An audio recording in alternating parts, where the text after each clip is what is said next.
Why am I always worried about finances? How can my family be more financially secure? What is the relationship between the mind and money? Whether we like it or not, money is involved in everything we do. From big decisions like where we travel or where we work, to small decisions like where we have lunch. So taking control and managing your finances have a direct impact in the health and wellness of yourself and your families. Only when I understood how to manage my finances, I was able to control the stress that was affecting other aspects of my life. If money plays a central role in our life, why people struggle to manage and understand it? Today, I'm talking to experts that will explain us the importance of financial wellness and the role that financial literacy plays to live healthier, longer, better lives. Let's talk money.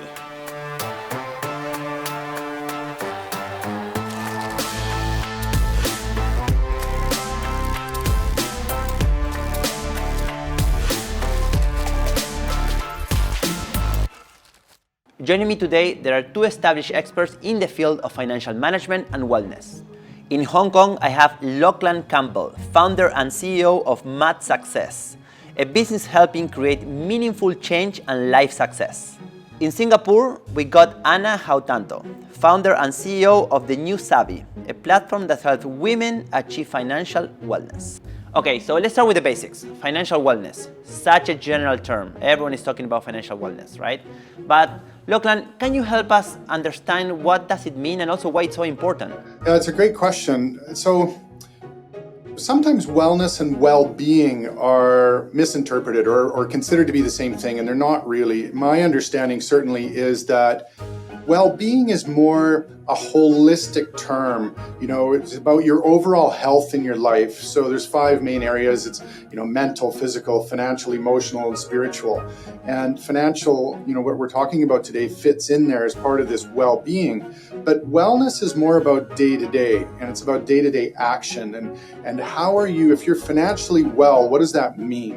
Typically, Nico, it would mean someone has a stable financial position in their life. So they have emergency funds, they've got sufficient insurance, they don't have high interest credit card debt and other high interest type of personal consumer debt. They really have an ability to manage their stress. They're not overly stressed. They're actually in a very comfortable, happy position financially.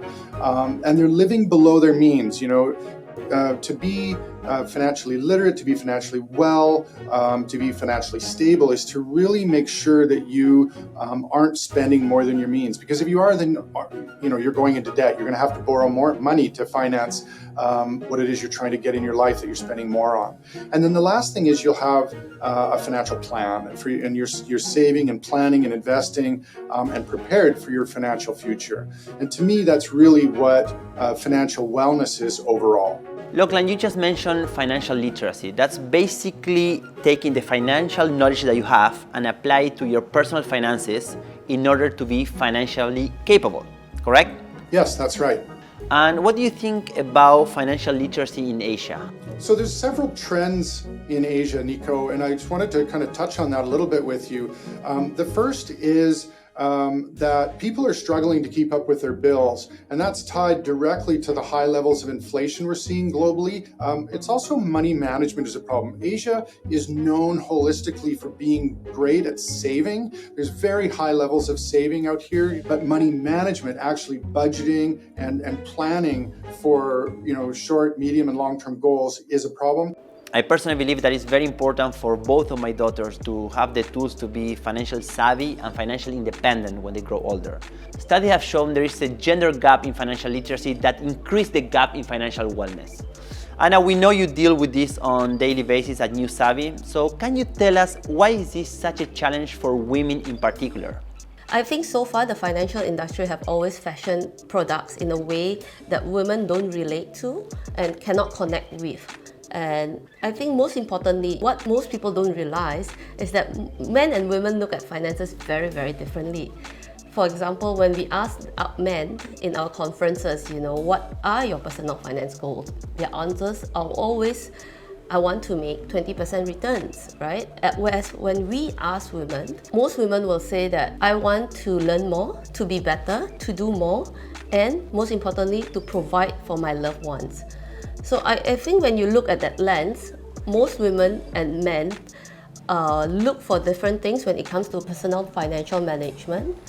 And to that note, I think it's very, very important for most women to learn how to manage their finances better. Yeah, and Anna, I would just add here, one of the things I've seen in research is that the gender gap in Asia is widening and women are falling behind. And obviously that's a real concern. They're just not keeping up across the board in Asia in financial literacy. And that's something that certainly needs to change. I think that's a very interesting insight. And to add on to that, from my experience in the New Savvy, 7 years ago when we first started, we kept urging people, you need to manage your personal finances. You need to be better at it, and it's very, very important. And here's why. 7 years later now, I think the conversation and the mindset have shifted dramatically.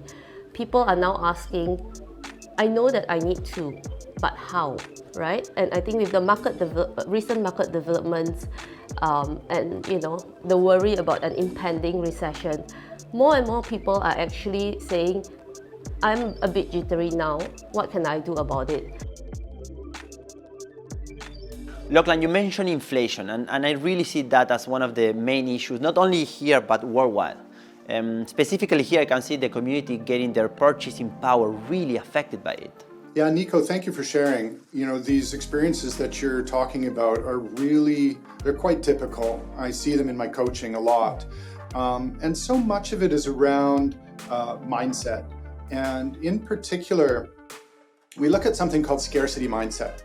And a scarcity mindset often is related to money, but it doesn't have to be. It can be, there's not enough in our lives of maybe it's time or money or freedom, or I don't have enough love in my life. So the scarcity mindset, though, real problem with it is it impacts our thinking and our feelings.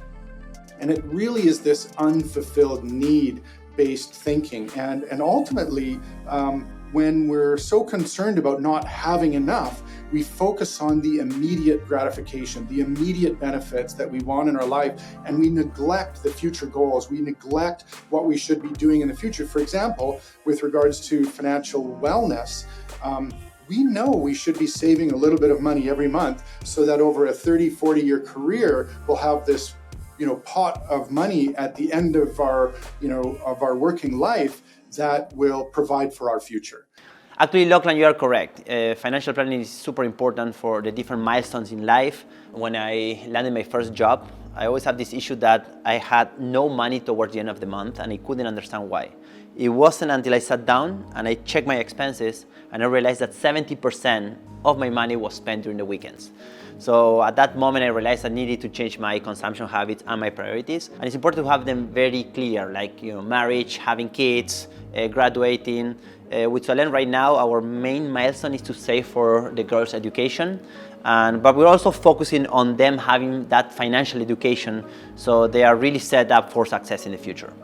So Nico, you brought up a really important point. When we talk about milestones in people's lives, we graduate from, whether it's high school or university or college, and we start working. And when we start working, when we're young and we're single, we have very different financial needs than once we're married or as we're approaching retirement age. And it really comes down to buckets, I call it. It's your savings buckets, and then how are those savings buckets being managed and invested? So when you're younger, and with emergency funds, we should always have at least 3, if not 6 months worth of emergency funds, and that's covering all your needs, right? So the 5 basic needs of food, shelter, transportation, medicine, and clothing. And so we want to have at least upwards of 6 months worth of emergency funds for those needs to be covered in case you lose your job. But what you really need to think about and design is, what does your lifestyle look like in retirement? And how much is that going to cost? Let's say my costs are $2,500 US per month or 4,000 US per month. Then if I put inflation of say 5% a year for the next 15 to 20 years to retirement, what is that number? And how am I going to have income to cover that? But for me, money's just a tool. money is part of having a clear life vision and a life plan. Where do you want to go in your life? What do you want in your life, and why do you want it? And most people don't have a plan. We graduate and we start working and we get into a job that the company that hired us, and many times we just stay there, other times we hop around, and we don't really have a plan. We know we kind of need some money in the future for retirement, but the problem is we sort of put money up there as this holy grail, and it's like, again, it's the scarcity mindset. If I only had enough money, I could do and be and I'd be happy. But it's not it. It's not it. It's about how do you manage on the day-to-day. So Anna, can you share with me and also with our audience, with the people that want to start the financial journey, can you share some tips for us? So Nico, I have 3 tips for you. The first is to start small and start early. A lot of people are paralyzed because they think that they need a large sum to start their personal finance journey, but the truth is you should just start now. Second is to educate yourself. The more knowledge you have, the better you are, and the more confident you are in your personal finance and all areas of your life.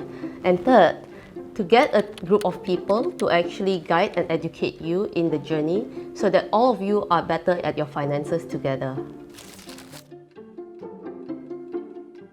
At 21, I was actually afraid that we are going to get evicted from our house. And I told myself, okay, I want to buy my family a small home before the age of 30. And I think being young and being naive, I didn't realize how difficult it was and how expensive housing is in Singapore. But because I have that one financial goal, I actually focus on it. I save all my money and just work towards that goal. And I actually achieved it earlier. And after I achieved it, I actually looked around and I really realized that for most of us, we are not taught how to manage our money, how to have healthy relationship with money.